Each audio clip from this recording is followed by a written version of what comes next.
Welcome, everyone, to It Tastes Different Gaming Podcast, the podcast with four different flavors coming from four different gamers.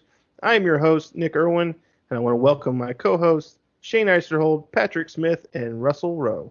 Hey, Patrick, where can they find us? Well, the first place you should check out is our website at ittastes.different.com. This is the place where you can subscribe to all of our streams and connect to all of our social media sites. You can also find us on Facebook at It Tastes Different.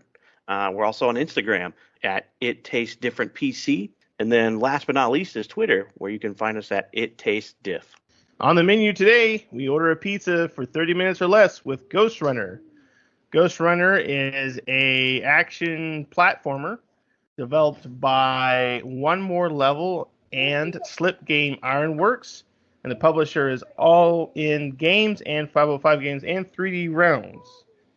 a lot of developers and publishers worked on this game and helped bring it out. It is out for the PlayStation 4, Xbox One, Windows, PC. That came out on October 27th, 2020, and on the Nintendo Switch, it is coming out, it just came out recently for the Nintendo Switch on November 10th of 2020. Apparently, there's going to be a PlayStation 5 and Xbox Series X release or upgrade for this game that's supposed to come out next year in 2021. Again, like I said, this is an action platformer. It's kind of reminds me of those, endless runner type games. For me personally, but with a lot more action. I mean, it's not an endless runner, just like, your character doesn't just run and you jump and do whatever. You can run yourself and everything, but it kind of reminds me of those types of games, but it's got a little bit more depth to it than those types of endless runner games. So, anywho, I'm going to go ahead and pass it off to Shane first. Shane, what did you think of Ghostrunner? What do I think about it? This is a Nick game. It's painful, it's punishing. It's a do-over after do-over, but there's something about it that I love. I love when you complete through a freaking mission, the sense of accomplishment it gives you, because the game is hard. It's not Dark Souls hard, but it's right up there. It's really close. It's definitely a masochist game. So apparently I got a little masochist going on, but it's it's a blast. I mean, you're wall running. You use your abilities to dodge bullets, slice dudes in half. It's almost puzzle-ish the way the levels are designed. I mean, what's the best way to get through this route? Take all the guys out, get the shielding off, get to the controller, and get out of this level. I mean, it's intense. The missions are, but the way those levels are designed, there's options. It's not just a one-way thing, so it gives you that freedom to figure it out, which also gives you the freedom to die a lot. One mission, I died 191 times. It didn't feel like that many until I got to the scoreboard, and it was like, dang. But I completed it, and it was a thrill. I got it. I was like, yes, finally, got in the damned elevator. I'm up. I'm out of here. It's it's definitely not a game for certain people. I won't mention names. If I'd have known it was that difficult, I probably wouldn't have recommended we try it as a group. But I love the game. I think it's fantastic. I think the level design is cool. It does have some glitchiness to it. I don't think it's breaking the game at all. The graphics are nice. The controls, for the most part, are pretty darn tight. I recommend it if you like a little bit of punishment, but the reward, the feeling you get is a reward once you complete it. What about you, Russ? What's your opinion on there? There is a very popular cartoon back in the late 90s, mid-late 90s, called Ren and Stimpy.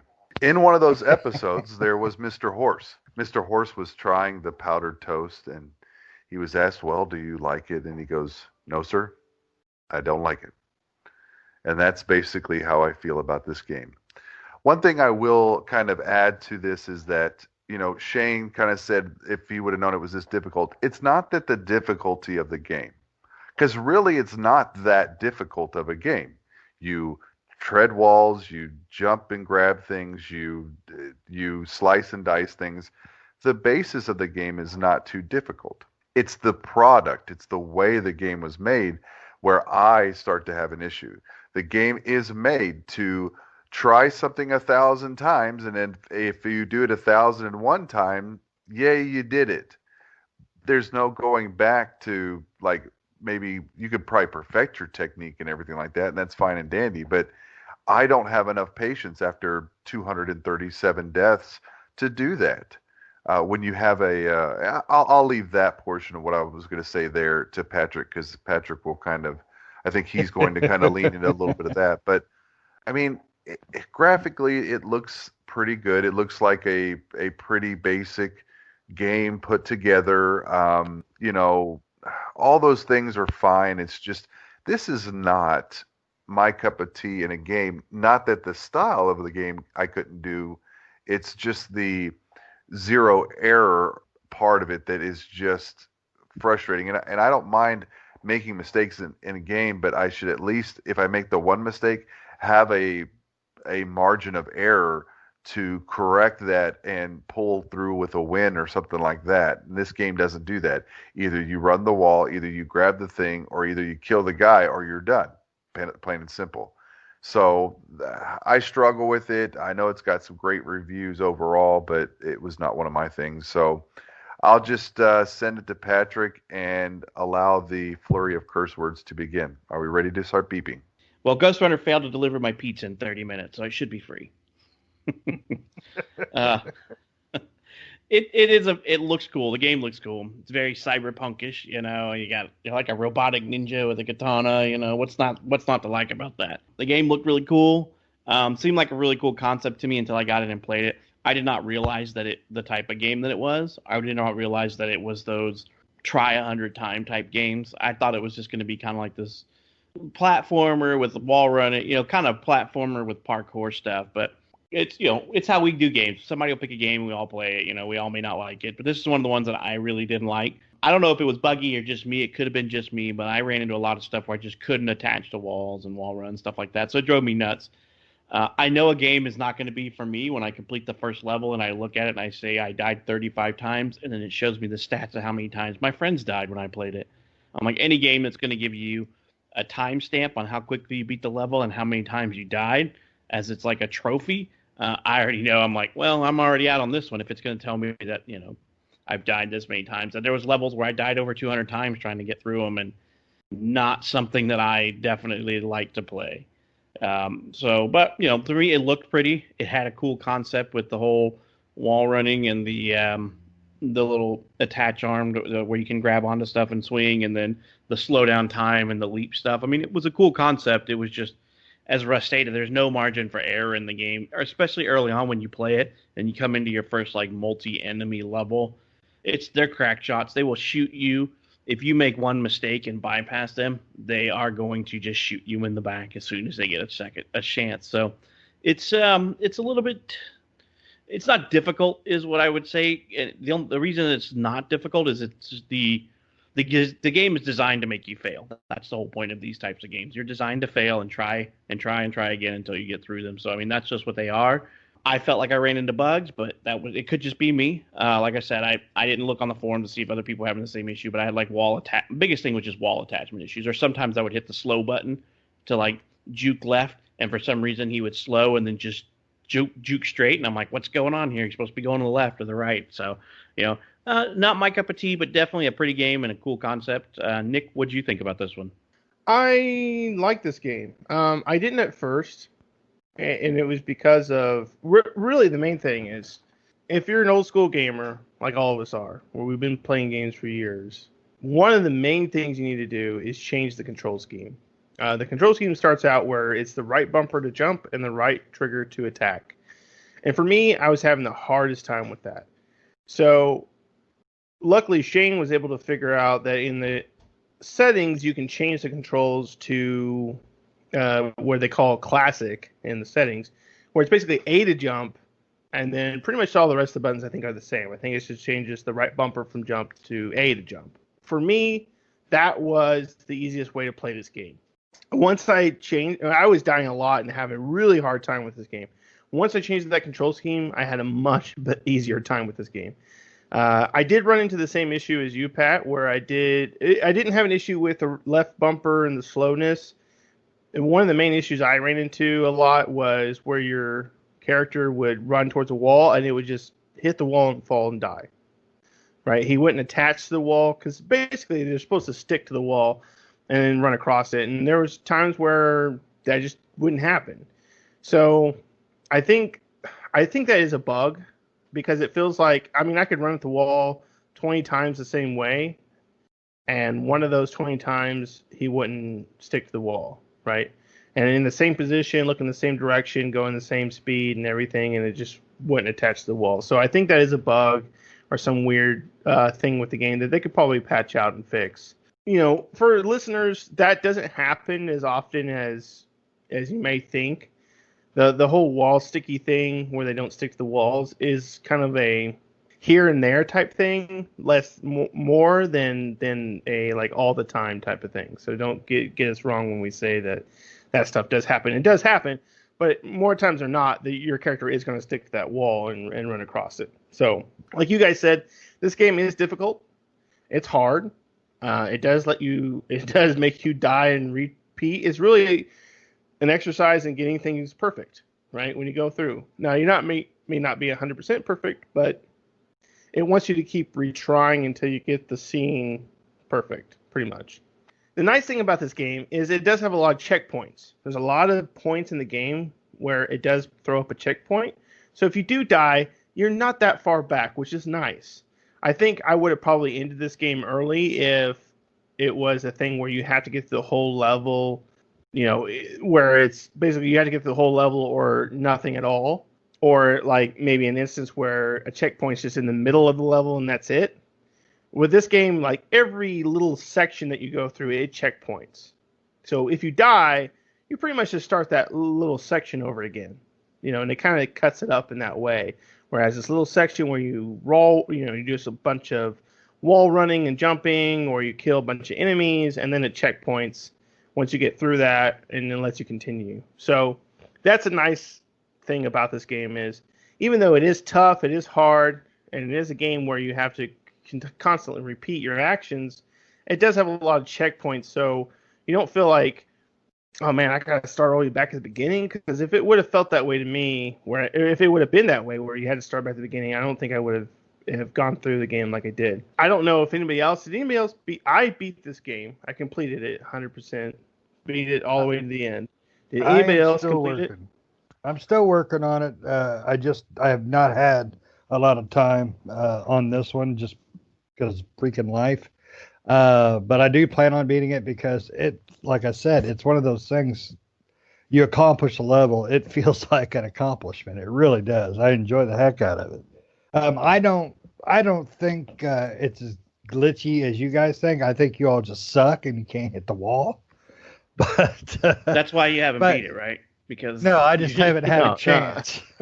No, there are. Patrick is correct. There is parts, it does not. I haven't ran into it that much. I ran into it several times, and being a person who's beaten the game, I've ran into it several times. And like I said, it doesn't happen all the time, so it's not like a constant thing that always happens. This is a thing that happens once in a while, where you just won't stick to a wall. You know, Patrick has said this before, and when we talked outside the cast about this happening, I agree with him. Yeah, that happens. You run against the wall. You could do it 1,000 times, and 999 out of 1,000 times, there might be one time or two times or three times where you don't stick to it. So it's not a constant thing that happens all the time. It's just sometimes it just doesn't happen. Your guy just does not stick to the wall for whatever reason. You hit the wall the same way, and your guy just drops to the ground. And it's what? It is weird. And sometimes I would find when I would run into some of those, especially the platforms that are like just hanging in the air, I would find sometimes I would hit them just right, and it would actually, I don't know, like teleport me to the other side of the wall. So I'm running on the other side of the wall instead of like, so if you're like thinking of these walls as like, wall on your left, and then there's a gap and wall on your right, and then a wall on your left, they're just like free floating walls, like think of storage containers. I would find occasionally when I was doing stuff like that, I would run and I would jump to the right to hit one of those walls. And instead of being on the inside of the wall, I would find that I was on the outside of the wall and stuck to the outside of the wall running. so that would screw me up for my next jump. That happened to me a few times as well on some of those multi-jumps. Now I never that's happened experienced to anything me. like that. Well, that's happened to me, but that was mainly because I did jump outside of the wall. Like I would do the slow mo and kind of move myself to the outs or towards the wall, and I would go too far and end up on the other side of the wall. And there has never been a time in my playthrough where I jumped onto the wall and then ended up on the outside of the wall. That never happened to me, but there was times where I would towards the wall and then go too far and end up on the backside. Right, and I would say that's true for most of the time, but there'd be times where I would catch the edge of it, and instead of it putting me on the inside, it would just immediately like flop my view over to the outside, and I'm like, come on, I'm on the I edge. could see that happen. Yeah, I But could see you that know, happening. these type of games drive me absolutely crazy because I'm not one of these people who just want to do the same thing 100 times to get it right, because that drives me absolutely crazy. I don't have time in my life to sit there and try the same sequence of event 100 times, let alone 200 times, which some of the levels do have. You know, they're that difficult to where, you know, I don't have that much time and patience. And not to mention that these games are so much Twitch type games. And what I mean by Twitch, they're Twitch skills. So it's like the push of a button and the push of another button. As Nick and them were saying, like we all remapped it to where, you know, the attack and the jump were different. So, you know, because it was, you know, I'm not a claw gamer, so I can't have my index finger and my middle finger on the RB and L2, you know, the button and the trigger on both sides. I move my index finger up and down. That's how I play. So when they have you do a jump and then immediately jump down to do an attack or something, that drove me nuts. So I had to change it to where I was jumping with like A, I think is what it was. But I do like that they gave you the option because it was driving me nuts at first. So Yeah, they do give you a lot of control options. Yeah, and the one thing, if you're going to play the game, I don't know how anybody on this planet could play with the generic control scheme, their standard control scheme. It makes physically no sense because it goes completely against gamer muscle memory. It really does. You know, and that seemed to me, Shane, sorry to cut you off there, but that seemed to me like maybe that was a newer type of game controller setup, right? Because they put it as being like default. Is the default, right? But they don't call it default. I can't remember what they call it in the options, but it was like bumper getting jumper. bent. Yeah, it was like bumper jumper, I think is what they called it. And it was like bumper jumper. And it's like, well, that must be like what newer gamers how they play and how they've learned to play these types of games or games like this. But for us older gamers, that's not what we're used to. So the A button, you know, if you're an older gamer, you know, and you're used to these platformer games, you know, the classic control, which they call classic, which is, you know, legacy gamers, I guess, old man, is the way that we grew up with playing platformers. So to us, it's natural to play that way. I prefer original gamer. I will say that from, you know, I did get annoyed with it to the point to where, you know, I got irritated with the controls, and I found out what most of the people who are playing it on PC were just like, it's 100 times easier to play this on a keyboard, they were saying, which I can see that. Yeah, I read that too. And so I thought about trying it on my computer, but I got to the point where I got sorely annoyed with it on the Xbox. I'm like, all right, I'm done. I was going to try it on the computer too, but unfortunately this game is not cross play between Xbox and PC. So. Yeah, some games you can buy on one and they're on both for Microsoft. And I don't know what their decision is on how they determine if you can do one or both, but you know, it is the way they do it. Some games Microsoft allows you to buy one copy and play on both.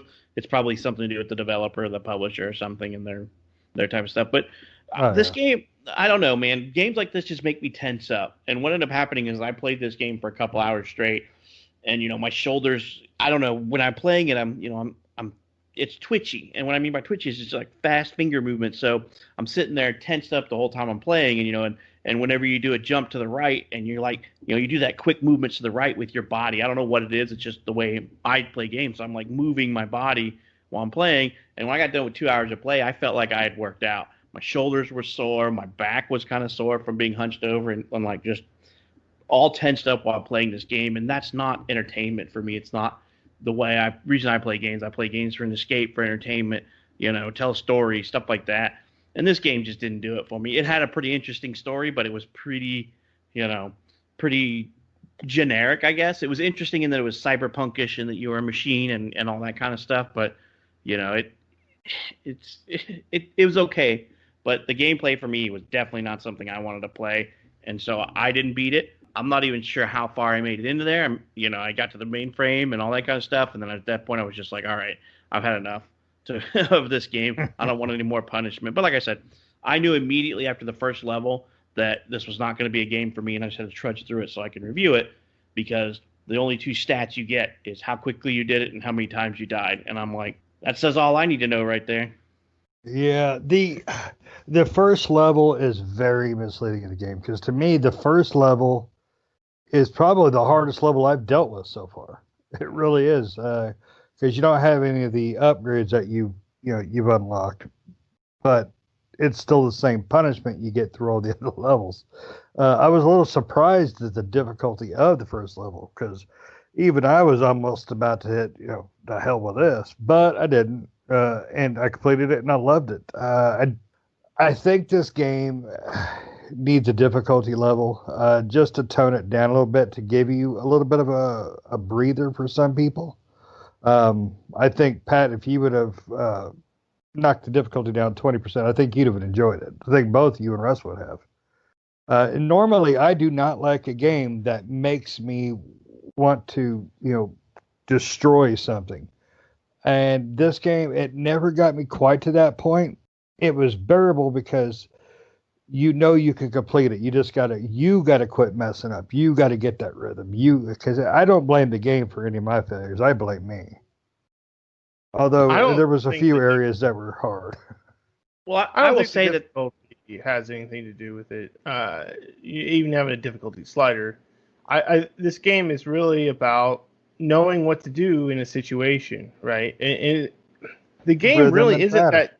Yeah, it's rhythm and pattern. This game is not really that difficult. It really isn't. I mean, as I started to progress in the game and got further in it, the most areas I got through with no problem at all. And it was really just knowing about, your ghost unlocks different abilities, and you can use these abilities in different ways. You gotta use, you gotta kill people to kind of boost up that the meter to be able to use these abilities. But once you be able to use them, these are very powerful abilities that you have, and so it can allow you to get through a situation pretty easily. So, through the later half of the game, it didn't take me. I didn't die much at all. In places where I typically die wasn't against the enemies really. It was really against just falling or not knowing where to go, because sometimes the game does do a good job of telling you which direction to go. There's arrows and various things like that say, hey, you need to go this way. In certain situations they would be kind of like not off the beaten path, but just kind of off to the side, and you wouldn't notice it. And so you would jump and be like, I don't know where to go, and you would jump and die, and then you could respawn, and you would notice, oh, hey, there's a sign that says go up this way, and then you would go up that way. So I don't think this game needed a difficulty slider. As I progressed, I didn't really find it that difficult. It wasn't really that difficult. It was just really knowing how the level was laid out and how certain situations were laid out. And once you've gotten that idea, then you know how to pursue those different situations and how to go about them to achieve your to the next point in the level. See, I never had a problem with the levels. It was just the enemies in the level. That was the only problem I had. Figuring out how to take out, because most levels, you had an enemy with shield, enemy without shield. So you got to figure out how to, get to the shield, get to the enemies. That was the only problem. It wasn't the wall running and the jumping and the swinging. It was just getting those enemies taken out without getting, jacked in the back or some junk. Yeah. But, so yeah, I just these types of games are just not for me. I'm not a do this level 20. I understand dying of my own, like not understanding something a few times, but I don't know. This game is all about twitch skills and quick maneuvering and stuff like that, which just is usually not my forte. And platformers don't bother me, but platformers that intend for you to die bother me. And that's what this game is. These games intend for you to die and try the level, 20, 30, 100, 200 plus times until you get it right. Those are just not for me. And, they are for some people. Like I said, Nick likes these type of games. Shane doesn't normally, but he did on this one. So that's kind of an odd thing. But it looked the graphics and everything for me were very misleading because I thought this was going to be a little bit something other than what it was. And it looks very pretty. I mean, it's very cyberpunkish, looks very polished. It looks good. It's just, I was expecting it to be not this, but I also didn't read into it. So I was just like, I was playing it because this is the game you guys decided we were going to review. Shane got to pick this game, and I'm like, okay, well, whatever. Don't care if it's not something I wouldn't normally play. I'm going to play it for, the review of the four of us. So I don't know. It's one. You basically can't take any damage. You take one hit, you die. Same thing with the enemies, though. They take one hit, they die. It does have a little bit of a puzzle aspect, as Shane had kind of said, because you look at a level and you go, okay, how do I need to approach this to kill? I got four guys down there. 3 of them are shielded, and there's like little grappling points and shield guys and wall runners. How do I do this without getting shot or get shot in the back, Yeah, it's I don't know how to explain it for me because this normally I don't like a game that makes me, almost want to rage quit, but it gave me an accomplishment, rush. When you get through the level, okay, boom, okay, now if I do this, okay, boom. I never died 200 times, but I came close on a few levels. You lie. You No, died I didn't. more than 200 times. Yeah, you did, because I played a level that I died 238 times, and you had 248, and Nick had 202 hit deaths. So I know that you died over 200 times in a level. Yep. Yeah. No, unless I didn't count it, but the only one I came close to was 191 or 197. I don't remember which. We were all in the 200s on one of the level. We were all in the 200s on one level that I played. So yeah, let me go back and look. Then I got it. I think I've got it downloaded on the new box. So what I did was I printed out a piece of paper and it said Ghostrunner on it, and I printed out another piece of paper that kind of looked like a disc. Cut out the disc, and I folded up the piece of paper as though it was like a box, like I bought it because we downloaded it. Went out to the backyard. I poured as much lighter fluid as I could possibly put on it, and then I lit a match and I put it on the game. So that's pretty much how I felt about the game. Now, I do want to touch on one thing, and maybe I'm taking it a little bit personal, but like difficulty, the game is not difficult. I do not enjoy it. It is not enjoyable. I could go through it and do it 1,000 times or 150 times or whatever and get it. Difficulty seems like such a moot point if you're dying 240 times. The game is not difficult. You are not trying to set up a bunch of strategies in order to do something. You're trying to make sure you make the correct jumps at the right time, and you're just practicing through that. I mean, it's like doing a certain part of mathematics or doing some type of calculus that you can't stand.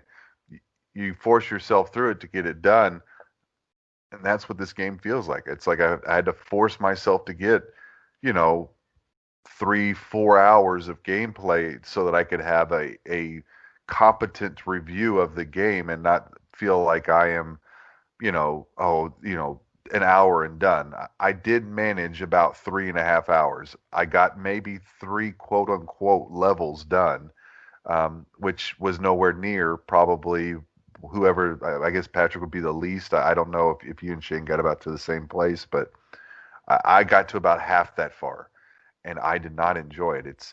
I'm not trying to bust on the game and tell people, oh, this is the worst game that's ever been played.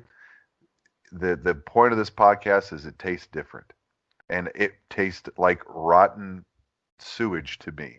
And it may taste like, 30-minute or less pizza to Patrick, and it may taste like reheated meatloaf to Shane, but to me it tasted like sewer garbage if I knew what sewer garbage tasted like. Well, I never thought you would hate the game more than Pat. That's kind of caught me off guard. I don't hate games in general, I mean, games irritate me. This game didn't make me want to rage quit, but it did make me not want to play it. And game, there's a difference. A game that makes me want to rage quit is something that I thoroughly enjoy, and it makes me golf mad with when friends. Yeah, because I enjoy golf and I enjoy the golf games with friends, but that game just was not. That game golf with friends was not skill based. It was all completely luck because you could do what you've always done, and the ball will react differently every time. There's no skill. There is no mechanics or physics to the game. It's just all pure luck. You can aim the ball and you can hit it as hard as you would normally hit it, but it's going to act differently. You can hit the ball with the same trajectory and the same power 20 times, and it's going to go different directions in 20 different times. So this game here, it is kind of Twitch skill based, and so I can understand that there's people that like that type of stuff. I know what my limits are with games like this, and I played it to where my limit was at, and then that was it. I did not make it to the first boss. Shane, did you make it to the first boss, or is Nick the only one that made it that far by beating the game too? I am to the first boss. I have not beat him. How many times have you tried him? Sure. Just like half a dozen or a dozen? No, twice. Twice, yeah. Yeah, so I stopped. I have not had the time I want to play. Right. So, I mean, it's just, I know this game's not for me, so I didn't take it too personally when I played it. If I would have bought this game thinking it was something else on my own without having to do a podcast, yeah, I would have been mad that I bought it. But it was what we were playing, and I knew it after Nick and Shane had already played it before I got to. They kind of forewarned me, so I knew what I was getting into already, and I was like, okay, I understand. So I knew what to go into this one expecting. I was just like, all right, I'm going to get as far as I can with the amount of time that I'm willing to give this game to give it a proper review, and then that's it, But this is just not for me. I cannot stand a game that makes me just try, run the same level over and over and over and over and over until you beat it. I like RPGs, and stuff like that, where I feel like I'm progressing, and this game just made it feel like I wasn't progressing. Well, I give it 4 out of 5 rage quits. I enjoyed it. I give it 1 Domino's pizza dropped on the floor and ran over by the delivery driver. Oh, that was my Tuesday. But it's not my type of game. But I will admit it looks great. It plays great. So if you're into these kind of games, by all means, this is a game for you because it's a pretty game.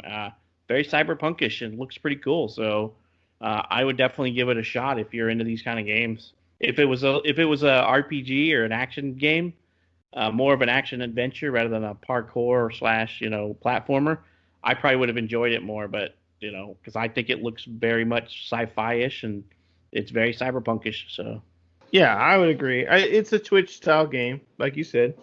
I agree with that, and I think I agree with you, and definitely where it is definitely worth your time if this is the type of game you like. So if this is the type of game you enjoy, then this should be the type of game you should play. Right. Yep. So if it's your game, get it for sure. It looks as good as it does in trailers and plays pretty good. It plays pretty tight in my opinion for the most part. Like I said, I ran into the bugs the things that I thought were bugs, and they may not be. They just maybe my skill level, but I couldn't stick to the wall. I found at certain times that the time slow, and then the juke to the left or right didn't quite juke the way I was expecting it to. But some of that could just been me, like I said. So. And if you need to demolish a wall in your house prior to, maybe you're doing some home decorating or some remodeling in your home, and you're like, man, I really don't feel like tearing down this wall. Play this game for a few minutes. You'll get that wall down in record time. Don't let them scare you. It's a good game overall. It really is. You just gotta have patience. You gotta mind a little pain. With it.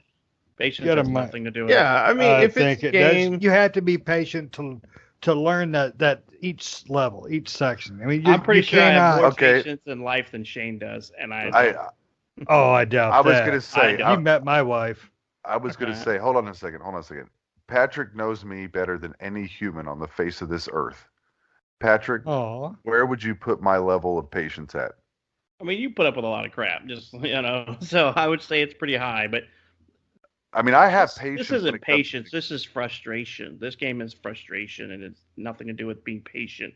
Because you can't be patient in this game. If you sit around and be patient in this game, you're going to get shot. Yeah.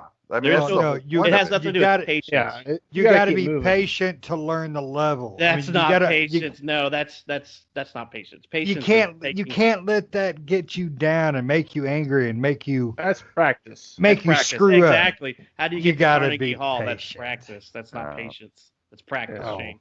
You're making this game is not about patience. It is definitely not about patience. It's about repeating the same thing and perfecting, and it's really just about practice. You know, the whole thing is about practice. You want to get through a level, you got to do it over and over and over and over and over, and eventually you'll get through it. Yeah. Yeah. I mean, you might eventually die will. 100 or 200 times, but you'll get through it. So it's about practice. Practice makes perfect. This is what this game is. And if you like practice makes perfect, and you like, and you're a Twitch gamer like Patrick said, this is the game for you. You know, for me, I'm not a super fan of those types of games, but I did play this one through completion, and I found that the more I practiced with it and the more I played it, the better I got. And that's just, yeah, I mean, like we said, I guess practice makes perfect. I just practiced it and kept going through the levels, and I found myself that a lot of the levels I got through with no problem and barely any deaths. And most of the death wasn't really the enemies. It was mostly just because it was my screw up. I hit a button wrong, or I jumped off the wrong side, or I just fell to my death because I was trying to do something cool, or something like that, and I fell and died, and I was like, oh well. So the first boss that we talked about too, the first boss, in my opinion, being this game, is the hardest boss. If you can get through that, you can get through the rest of the game. So since you beat it, Nick, how far in the game is the first boss? I think there's 17 chapters in total, if I remember correctly. I think the first boss is chapter 8. 6. No, Is it 7. 6? 7? Okay. 7, So yeah, excuse it's me, around there. So so chapter 7. So yeah, so chapter 7 is the first boss. The first boss is this giant tower with lasers. And it's really about, the boss is not difficult. What's difficult about this first boss is you have to climb this tower to the top of the boss while it's shooting lasers and other stuff at you. So it's a lot of wall running, jumping, precise jumps, because there's lasers going around in a circle, so you have to precisely wait for the lasers to get to you and either jump or duck under the lasers and then jump through them and stuff like that to get to the very top. So using calculus and calculations upon that, so the first boss is approximately 2,640 deaths away. I think on the first boss is where I good died the Lord. most in the game. The first boss I died 280 some odd times. Oh, I'll beat your record, I have a feeling. 500 times for Shane. Yeah, that was the first boss. After that, that was the most deaths I've had in the game. The other bosses are incredibly easy compared to the first one. And I'm going to have a great time because I'll have 0 deaths. Yeah, I can only imagine. I bet the speed runs for this game are going to be pretty intense to watch. Oh yeah, I bet. Yeah. I'm gonna have to check a couple out. I'll never be on one, but I'll check a couple Yeah, out. me neither. I wouldn't put myself as a great gamer or anything like that. I couldn't speed run a game to save my life. And the people that can do that stuff, yeah, that's beyond my level of skill for sure. Yeah, mine too. I'm not that big of a competitive game or anything like that. I'm not going to do any speed runs or anything like that. Well, cool. So it's kind of interesting. The thing in there. I figured Nick would have liked this game. I did not figure this to be one for Shane to like. But just goes to show you that a game that wouldn't normally be in your wheelhouse can be sometimes in your wheelhouse. I will not say that I outright hated this game, but it would not be. I will not be finishing it. I got my new Xbox and it's not even getting installed on that new thing. I don't want it to taint my new Xbox. Oh man, I've got it in right now. I've got too many things that are way better to play right now than that. Yeah, I mean, finishing remarks for this game is, like Pat said, if you're a Twitch gamer and you like these kind of twitchy games, this is definitely a game for you. If you like platformers that are punishing, this is a game for you. This game, like we all said, this game is not really that hard. It's just it can be punishing. It can feel punishing, I should say. So there might be instances where it feels punishing to you, but if you like those types of games, this is right up your alley. So if those are your games, this is a perfect game. It's a great. It looks great. It plays great. Besides the few bugs that me and Patrick had ran into with the wall running stuff, there really isn't that many bugs in this game. So, and this is stuff that they couldn't just patch out of it. For that, I think this is a perfect game to pick up if that's the type of game you like. Definitely pick it up if it is the type of game you like. Yeah, I Agreed. enjoy it, and I think you should give it an honest chance, but not Russ. Poor guy. Hey, I give everything an honest chance, and I did give this an honest chance. Knowing what I knew going into it, I did feel like it was going to be difficult, but difficult for me to enjoy. But I did give it a shot, and it did not go well for me. That's why, again, that's why we have this podcast, because we see things differently. I'll play along and do the best I can, and then give you what I honestly feel about it. Anybody got a closing statement here for any of this? Negative. All right, Negative Ghostrunner. Negative. I think I pretty much gave my closing remarks. All right. Well, thanks for listening, everybody, and we'll catch you next time.